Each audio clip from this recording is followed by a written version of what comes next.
দেখো বন্ধুরা, চলে এলাম একটা রান্নার ভিডিও নিয়ে। চলো, আজকে তো মঙ্গলবার, নিরামিষ যেহেতু, ওই জন্য আজকে কড়াইশুঁটির পরোটা বানাই। দেখো, কড়াইশুঁটি ছাড়িয়ে নিয়েছি, এখানে আদা আর এখানে লঙ্কা, এটাকে পেস্ট। আর এদিকে দেখো, আমার আটা মাখাও কমপ্লিট হয়ে গেছে, কড়াইশুঁটিটা পেস্ট করা হয়ে গেছে। চলো দেখো, এখানে তেল বসিয়ে দিয়েছি, এতে আমি কালো জিরে দেবো। যেহেতু নিরামিষ, বেশি কিছু অন্য কিছু ফোড়ন দেবো না, কালো জিরে ফোড়ন দেবো। আর ওদিকে ফুলকপির তরকারি করব। এই ডোটা বানিয়ে রাখলে গরম গরম করে খাবো। ফুলকপির তরকারিটা হয়ে গেলে সবার লাস্টে এটা করবো। তোমার চলো, এই কড়াইশুঁটির ব্যাটারটা দেওয়া যাক।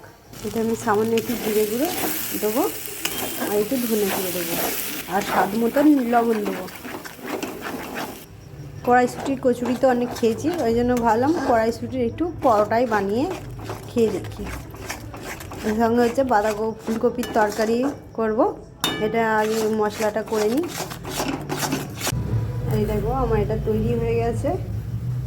আমি এটা একটু নামিয়ে রেখেছি, এবার ফুলকপির তরকারিটা করে নেব। দিয়ে ফুলকপি কষা কষা তরকারি করছি।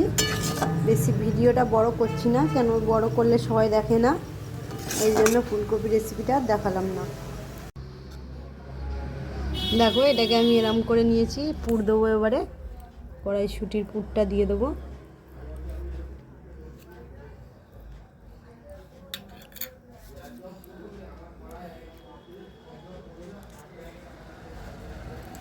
ভালো করে মুড়ে নেব।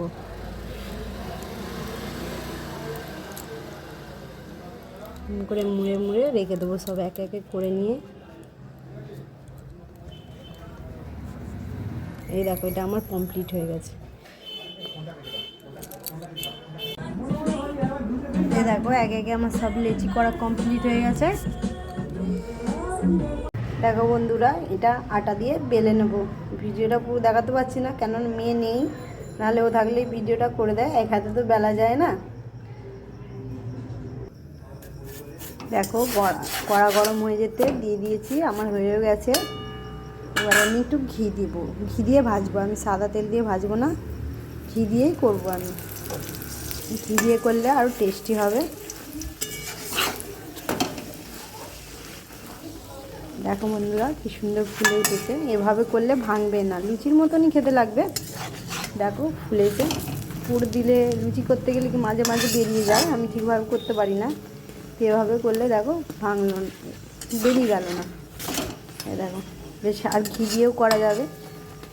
আর কড়াইশুঁটি লুচি করলে তো আর ঘি দিয়ে করা যাবে না, অনেকটাই ঘি লাগবে। পরোটা করলে দেখো।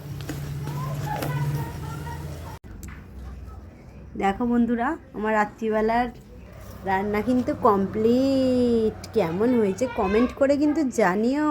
টাটা বন্ধুরা, গুড নাইট।